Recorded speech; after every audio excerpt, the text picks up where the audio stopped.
آپ دعوت دے رہے سر تو آپ کی جماعت دے رہی ہے دعوت، بڑا کوئی سانیہ آپ کی جماعت سے یہ دعوت آ رہی ہے جاوید لطیف صاحب، یہ میرا سوال ہے۔ مجرموں کو سزا دے لیں گے، وہ چاہے دیں جو مجرم ہیں ان کو، کسی بے گناہ کو نہ دیں، تو پھر آپ تصور کر سکتے ہیں کہ آئندہ ایسا سانیہ پیش نہیں آئے گا۔ آپ کو میری آواز آ رہی جاوید لطیف صاحب؟ میرا خیال ان کو آواز نہیں آ رہی، بہرحال ان کی ہم جلدی سے آواز کنیکٹ کرتے ہیں، بیکاز میرا سوال یہی ہے کہ بار بار یہ جو گفتگو ہے یہ رانا ثناء اللہ صاحب کی طرف سے کی جا رہی ہے، یہ بات عرفان صدیقی صاحب کی طرف سے کی جا رہی ہے، تو کیا پارٹی کے اوپر اس میں اگریمنٹ نہیں ہے کہ یہ بات چیت ہونی چاہیے یا کسی قسم کا ڈائلاگ ہونا چاہیے؟ بیکاز ہمیں بہت ساری کنفلکٹنگ پوزیشنز نظر آ رہی ہیں پی ایم ایل این کے اندر سے ہی۔ سو اس کے حوالے سے ہم جاوید لطیف صاحب سے اگر سوال پوچھیں یا آپ کو سنوانا چاہتے ہیں کہ پی ٹی آئی جو ہے اس حوالے سے اگر ہم جاوید لطیف صاحب کو کنیکٹ کر سکیں تو پھر ہم اس پہ بات کریں، ورنہ فون پہ کر لیجئے ان کو، جی اگر آواز نہیں آ رہی فون پہ کر لیجئے، کیونکہ گفتگو کا ربط یہاں پہ جو ہے وہ ڈسٹرب ہو رہا ہے۔ لیکن بہرحال جی اس میں اس کا مطلب ہے کہ پی ایم ایل این میں بھی متضاد رائے ہے کہ بات چیت ہونی چاہیے یا نہیں ہونی چاہیے ہے۔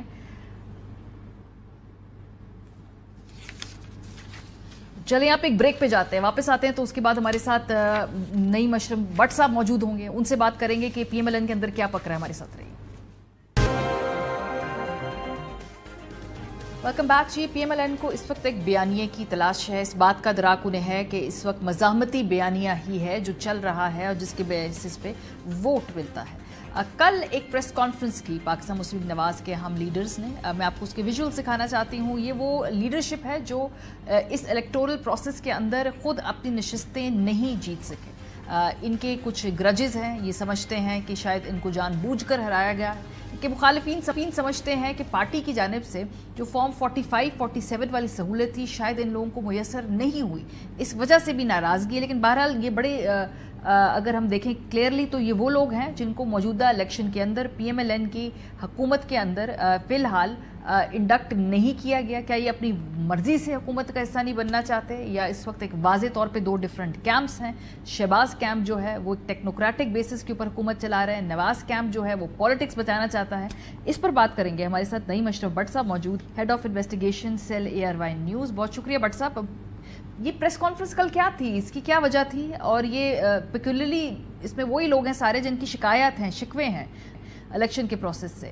اگر تو بیانیہ سیٹ کرنا ہے تو اس میں ان لوگوں کو بھی شامل ہونا چاہیے تھا جو موجودہ الیکشن جیتے ہوئے ہیں اور پی ایم ایل این کے اندر کسی امپورٹنٹ اس وقت منصب کے اوپر ہیں بھی۔ یہ پارٹی کے اندر تو ریسٹرکچرنگ ہوئی ہے، لیکن ان کی اس آواز کے ساتھ ہم آواز ہمیں وہ لوگ نظر نہیں آئے جو اس وقت پنجاب میں یا وفاق کے اندر عہدے سنبھالے ہوئے ہیں۔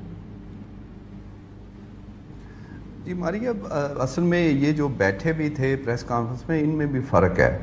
اس میں جو کہہ لیں کہ ریزنیبل یا جس کی آواز جن کی پارٹی میں بہت زوردار ہے وہ لوگ اور وہ عہدیدار بھی ہیں، وہ تو اپنی شکست پہلے دن ہی انہوں نے تسلیم کر لی۔ رانا ثناء اللہ، حاجہ اسعد رفیق ہیں، ان کو تو کوئی گلہ ہی نہیں ہے۔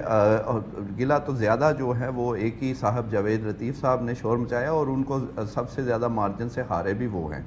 بلکہ ایک جو صاحب ان کے بڑے اہم، میں نام نہیں لیتا کیونکہ ان سے یہ بات نہیں ہوئی تھی، لیکن انہوں نے یہ اہم شخصیت کا بتا رہا ہوں، انہوں نے کہا کہ مسئلہ جاوید لطیف صاحب کو کوٹ کر کے کہا کہ پرابلم یہ نہیں ہے اس وقت، بحث یہ نہیں کہ کون جو ہے وہ ہارا کیوں ہے، بحث یہ ہے کہ جو جیتے ہیں اس کو ان پہ الزام ہے، اور پی ٹی آئی لگا رہی ہے کہ جناب یہ آپ جو 30-40 سیٹیں جیتے ہیں وہ ہماری ہیں، آپ غلط جیتے ہیں۔ یہ تو ایشو ہی نہیں ہے جو ہارے ہیں نون لیگ کے وہ کیوں ہار گئے ہیں، یہ نون لیگ کے اہم عہدیدار کا میں آپ کو کوٹ کر رہا ہوں، بالکل یہ الفاظ تھے۔ تو یہ وہ ذاتی ایک پرابلم، اور پھر اسی لیے مجبور ہو کر رانا ثناء اللہ، حنیف عباسی، ان سب نے جو ہے وہ جاوید لطیف صاحب کو تھوڑا کیا کہ آپ ہوش کریں، اور اپنے ساتھ آپ میاں صاحب کو بھی کہہ رہے ہیں کہ ان کی بھی ان کا حلقہ کھل جائے گا تو پھر پارٹی تھوڑا جاگی۔ تو اس لیے یہ جو ساتھ بیٹھے تھے یہ ٹھیک ہے، دکھانے کے لیے تھا، لیکن ان میں فرق ہے۔ جو ریزنیبل لوگ ہیں جن کو پارٹی میں، ایک تو رانا صاحب کے پاس پہلے ہی عہدہ ہے، اور اب حاجہ اسعد رفیق کے بارے میں ان کو اہم عہدہ دینے کی بات چل رہی ہے، اور ان دونوں کو ہی گورنمنٹ میں بھی آنے کا کہا جا رہا ہے۔ اصل میں پرابلم یہ ہے ہماری جو خبر والی بات ہے، کہ شہباز شریف جو حکومت ہے، اور ایون پنجاب میں بھی بہت سارے ان کو مسائل ہیں. پہلے تو یہ انجوائے کرتے تھے, بیوروکریسی سب کچھ ان کے ساتھ تھا, اور خان صاحب جب ہوتے تھے وہ کہتے تھے نہیں یہ بیوروکریسی نون لیگ کی ہے, مجھے مسئلہ ہو رہا ہے حکومت چلانے میں. لیکن یہ پہلی دفعہ ہے کہ نون لیگ کو بھی وہ پرابلم سامنے ان کے آ رہی ہیں, وہ چاہے محسن نقوی صاحب کے ذریعے ہے یا کوئی اور لوگ ہیں جن کے ذریعے انہیں یہ مسائل ہیں کہ ان کے پاس اس طرح وہ اپنی گورنمنٹ یا وہ کہہ لیں کہ اختیار اس طرح استعمال نہیں کر رہے. ایک منٹ ڈاکٹر صاحب, یہ جو آپ نے کہا نا, آپ نے جو یہ بات کہی نا کہ اس وقت بیوروکریسی کے اوپر, چونکہ یہ بڑا معاملہ آج کل ہم دیکھ بھی رہے ہیں نا کہ کچھ سکینڈلز ہیں مریم نواز صاحبہ کی پنجاب حکومت کے, اس کو جو انڈورس کرتے ہیں یا ان کو اپنے چینل کے اوپر بریک کرتے ہیں, وہ محسن نقوی صاحب کا چینل ہے. تو اٹس ویری کلیئر, یہ کیا معاملہ بہت زیادہ گمبھیر ہے, یہ چھوٹی موٹی جسے کہتے ہیں نا ایک لڑائی سی ہے, پوسچرنگ کرنی ہے کہ بھئی اگر آپ نے ہماری بات نہ مانی تو ہم اور مزید خبریں بھی کہیں نہ کہیں سے لا سکتے ہیں, یہ صرف چھوٹی موٹی دھمکیاں ہیں یا اس سے زیادہ گہرا معاملہ ہے؟ جی آپ کی بات صحیح ہے, لیکن معاملہ گہرا ہو چکا ہے. آپ کو میں ایگزیکٹ سچویشن بتاتا ہوں کہ رانا ثناء اللہ صاحب کو کیوں ایک دم کہا گیا کہ آپ کی ہمیں بڑی اشد ضرورت ہے, اور یہ شہباز شریف کہہ رہے ہیں. یہ ذرا غور طلب بات ہے. پہلے شروع میں انہیں کہا گیا, ان دونوں نے انکار کیا, سعد رفیق نے بھی, بات ختم ہو گئی اور وہ اپنا وہ سیاسی بیانیے میں لگ پڑے. لیکن اب شہباز شریف نے کہا, اور پھر نواز شریف کی وہ سفارش بھی اس میں کروانا چاہ رہے ہیں, اور نواز شریف کو اب وہ چائنا جانے سے پہلے آلموسٹ شہباز شریف کسی حد تک, یہ خبر کی بات ہے, وہ منا چکے ہیں کہ رانا ثناء اللہ اور ان جیسے جو سٹرانگ لوگ ہیں انہیں حکومت میں لائیں, کیونکہ ہمارے سے یہ کچھ لوگ سنبھالے نہیں جا رہے, وہ ہماری اتھارٹی کو چیلنج کر رہے ہیں. ایون اب آپ دیکھیں نا, اطاعت آرڈ ہیں یا اس طرح کے لوگ ہیں, ایون خواجہ آصف جس طرح وہ آئے ہیں, ان میں وہ پاور نہیں ہے, وہ کسی کو کچھ کہہ, وہ بلکہ مزید کمزور کر رہے ہیں ان کی اتھارٹی, ان کی حکومت کو. اب انہیں سٹرانگ بندے کی ضرورت ہے جو آئے اور ان کا مقابلہ جو ہے اس طرح کے محسن نقوی ہوں یا کوئی بھی وہ نہ کر. ایون یہ بھی آپ کو بتاؤں کہ رانا ثناء اللہ کو یہ بھی کہا گیا ہے کہ آپ پنجاب میں اگر چاہتے ہیں تو پنجاب میں آئیں یا وفاق میں. مسئلہ صرف یہ ہے کہ دونوں جگہوں پہ آپ نے جو ہے لوگوں کو, ایسے لوگوں کو سنبھالنا جو ان کو چیلنج کر رہے ہیں نیچے, بلکہ زیادہ اس وقت ضرورت ہے. اب آپ دیکھ لیں کہ وہ 2-3 خواتین بیٹھی ہوتی ہیں, ایک پرویز رشید ہیں, کوئی نہ ان کا کوئی کسی سے اس طرح رابطہ ہے. پھر شخصیت کا ایک ہوتا ہے, ایک روب ہوتا ہے, وہ اس وقت مسنگ ہے پنجاب میں بھی بالکل. اب دونوں کو ضرورت ہے, دونوں کہہ رہے ہیں کہ ہمیں لوگوں کی ضرورت ہے. اب رانا صاحب اور سعد رفیق کہتے ہیں کہ جو ہم نے آپ نے پارٹی کی ذمہ داری لگائی ہے, جو ہم نے بیانیہ بنانا ہے, وہ حکومت میں مشکل ہوگا. اس سے آپ سمجھ لیں کہ پورے زور و شور سے یہ مزاحمت کی طرف جا رہے ہیں. اچھا, بلکہ میں آپ کو ایک یہ بھی بتا دوں اندر کی بات کہ میاں صاحب نے چائنا جانے سے پہلے ایک آڈیو میسج کیا رانا ثناء اللہ کو. اس میں انہوں نے کہا کہ آپ کی بات ہوئی تھی شہباز شریف صاحب سے, اور وہ آپ کو یہ جو کہہ رہے تھے, تو میرے سے انہوں نے بات کی ہے, اور میں بس چائنا سے آ جاؤں تو پھر آپ جو ہے وہ کریں, اور پھر آپ شہباز صاحب سے. پھر ان کی ملاقات ہوئی جب ایرانی صدر آئے شہباز شریف سے رانا ثناء اللہ کی, تو شہباز شریف نے انہیں کہا کہ آپ کو کوئی میسیج آیا ہے میاں صاحب کو. ان کے ہاں مجھے یہ آڈیو میسیج آیا ہے. تو انہوں نے کہا کہ پھر فیصلہ تو لگتا ہے کہ جو ہم چاہ رہے ہیں شاید وہی ہو, بہرحال میاں صاحب واپس آئیں گے. آپ یہ سمجھ لیں کہ اس وقت ان کو دونوں چیزوں کی ضرورت ہے, بیانیہ بھی بنانا ہے اور وہ عوام کا بیانیہ, اور یہ کلیئر کہا گیا ہے کہ عوام جو ہے وہ مزاحمت کو پسند کرتی ہے. اسی لیے رانا صاحب نے انٹرویو میں بھی کہا کہ لوگ اس کو لو کرتے ہیں, اور یہ ہمارا بیانیہ تھا, ہم سے ادھر ادھر ہوا ہے یا خان صاحب نے لے لیا, اب ہم نے دوبارہ اس کو لینا ہے اور گورنمنٹ میں بھی آنا ہے. اور گورنمنٹ کو اس کو علیحدہ نہیں کرنا. ماریا یہ ذرا بس بڑی اہم کرنے لگا ہوں سمجھنے کی, کہ گورنمنٹ میں ہی انہوں نے مزاحمت کا آغاز کرنا ہے, اور اس کی بسم اللہ محسن نقوی سے ہوگی, اور یہ معاملہ بڑھ بھی سکتا ہے, اور یہ بھی ہو سکتا ہے اس وقت نون لیگ حکومت سے بھی شاید اسے اگر یہ کہنا پڑے تو وہ یہ بھی کہنے کو تیار ہیں, کیونکہ انہیں پتہ ہے کہ جو ہو گیا ہے اب آئندہ تو ان کے لیے بالکل موقع نہیں ہوگا. ہاں جو مزے لے رہے ہیں وہ اس میں رزسٹ ضرور کر رہے ہیں, جیسا کہ پنجاب حکومت ہے, وہ کہتے ہیں کہ ادھر تو ہمارا مینڈیٹ پورا ہے, ہمیں ادھر تو وہ کرنا چاہیے, ادھر بھی جو ہے وہ شرارتیں ہو رہی ہیں, وفاق سے ایک بندہ بیٹھ کے کر رہا ہے. لیکن جو دوسری طرف وفاقی حکومت ہے، کولیشن ہے، ادھر پیپلز پارٹی انہیں پورا زور لگا رہی ہے آپ نے ایسے ہی رہنا ہے، چھوڑنا نہیں. ہو سکتا ہے پیپلز پارٹی کابینہ میں بھی آ جائے ان کو مزید. ٹھیک ہے، اور اس میں جو آپ نے سب سے انٹرسٹنگ بات بتائی نا وہ یہ ہے کہ ہونا جائیں، کیونکہ ان کو اس وقت بہت سارے چیلنجز کا سامنا ہے. رانا ثناء اللہ جو آپ کہہ رہے ہیں نا کہ جو یہ جس طریقے سے وہ فرنٹ فٹ پہ آ کے کھیل رہے ہیں، اس میں نواز شریف صاحب اور شہباز شریف صاحب سیم پیج پہ ہیں. بہت شکریہ. ہمارے ساتھ نعیم اشرف بٹ صاحب موجود تھے. بریک پہ جائیں گے، جب واپس آئیں گے وفاق کو براہ راست مداخلت کرنی پڑی کسانوں کے معاملے کے اوپر. اب جو گندم ہے وہ اس کو اٹھا رہی ہے وفاقی حکومت.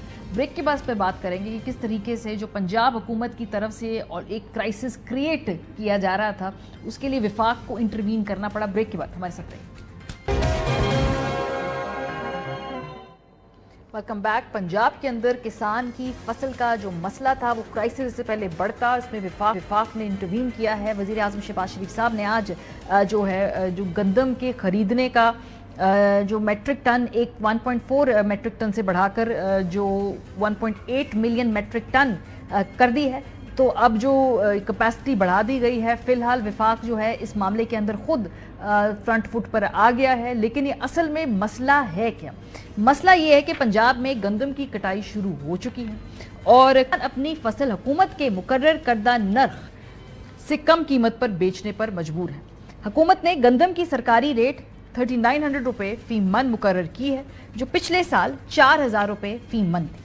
کسان رہنماؤں کے مطابق ان کی فصل حکومت کی مقرر کردہ نرخ کی بجائے 3100 یا 3200 روپے فی من میں خریدی جا رہی ہے. پنجاب حکومت کے مطابق 26,000 میٹرک ٹن درآمدی گندم گوداموں میں موجود ہے. ہم مزید 40 لاکھ میٹرک ٹن گندم نہیں خرید سکتے جن سے 300 سے 400 ارب روپے کا نقصان ہوگا. تو یہ نقصان ہو کیوں رہا؟ یہ کرائسس کھڑا کیوں ہوا؟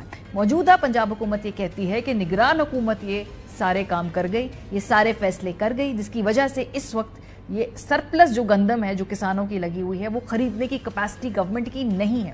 سو کیئر ٹیکر حکومت کے دوران جو امپورٹ ہوئی اس وجہ سے اب پنجاب حکومت یہ نہیں خرید سکتی ان کی فصل. تو اب آگے ہو کیا رہا ہے؟ اس کے بعد یہ ہوا کہ کسانوں نے کہا کہ وہ 29 تاریخ کو پنجاب اسمبلی کے باہر دھرنا دیں گے، تب تک بیٹھیں گے جب تک کہ ان کا مسئلہ سالو نہیں ہوگا. اس کے بعد کیا ہوتا ہے؟ اس کے بعد گندم بحران پہ وزیر اعظم پاکستان کو ایک خط لکھا جاتا ہے. وہ خط کیا کہتا ہے؟ وہ خط یہ کہتا ہے کہ خط میں گندم بحران اور قومی خزانے کو نقصان پہنچانے پر انکوائری کا مطالبہ کیا جاتا ہے.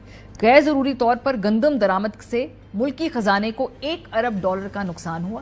وزارت تحفظ خوراک نے 35 لاکھ میٹرک ٹن سے زائد گندم درآمد کی. گندم درآمد سے کسانوں کو 380 ارب اور حکومت کو 104 ارب روپے کا نقصان ہونے کا خدشہ ہے. پاسکو اور صوبائی محکمہ خوراک کے پاس 1 اپریل تک 43 لاکھ میٹرک ٹن سے زیادہ گندم موجود تھی. کامرس منسٹری کے غلط فیصلے کی وجہ سے گندم کی درآمد پر کوئی قدغن نہ لگائی گئی اور مارچ تک کراچی میں گندم کے جہاز لنگر انداز ہوتے رہے ہیں. اب آج ہم نے دیکھا ہے کہ وزیر اعظم پاکستان نے یہ انسٹرکٹ کیا ہے کہ اس گندم کی خریداری سرکار وفاقی حکومت کرے گی. اس پہ بات کریں گے. ہمارے ساتھ خالد حسین بٹ صاحب موجود ہیں، مرکزی چیئرمین کسان اتحاد. اب یہ جو آپ کا دھرنا ہے یہ تو اب نہیں ہونے والا، یہ آپ کا مسئلہ سالو ہو گیا ہے چونکہ وفاق نے اب یقین دہانی کرا دی ہے کہ اس صورتحال کو اب وہ ڈیل کرنا چاہتے ہیں، اس کو ختم کرنا چاہتے ہیں. فی الحال یہ کرائسس ختم ہو گیا ہے بٹ صاحب؟ ہمارے میمن صاحب بہت شکریہ. اور جب بھی ہم نے کسانوں کی آواز کی کوشش کی آپ نے ہمیشہ سے بلند کی اور ہمارے مسائل کافی حد تک حل بھی ہو جاتے ہیں. اور ایئروائی کا بھی شکریہ. آج 4 لاکھ ٹن جب میٹرک ٹن کا جو ایکسٹرا انہوں نے آرڈر دیا ہے ہمارے میمن صاحبہ، کچھ ہمارے پنجاب کے ایسے ڈسٹرکٹ ہیں جہاں پاسکو گندم خریدتا ہی نہ ہی ان کا سینٹر موجود ہے. تو یہ 4 لاکھ ٹن جو ہے میٹرک ٹن جو ہے یہ پورے پاکستان نے پاسکو نے خریدنی ہے. جب تک پنجاب گورنمنٹ ہماری گندم نہیں خریدے گی اس وقت تک یہ مسئلہ حل نہیں ہو سکتا. ہمارے ایسے ایریے ہیں جہاں پاسکو نے آج تک ان کا سینٹر ہی موجود نہیں ہے، وہاں فوڈ کے سینٹر موجود ہیں. تو یہ 4 لاکھ سے ہمارا گزارا نہیں ہوتا. یہ خوشائن بات ہے، پرائم منسٹر نے ہمارا آواز سنی اور اس نے 4 لاکھ میٹرک ٹن کی کہا کہ ہم اس سے بڑھا کے خریدیں گے، لیکن اس سے میرے کسان کی جو گندم ہے وہ اس سے گزارا ہمارا نہیں ہوگا، کیونکہ اس سال گندم ہمارے پاس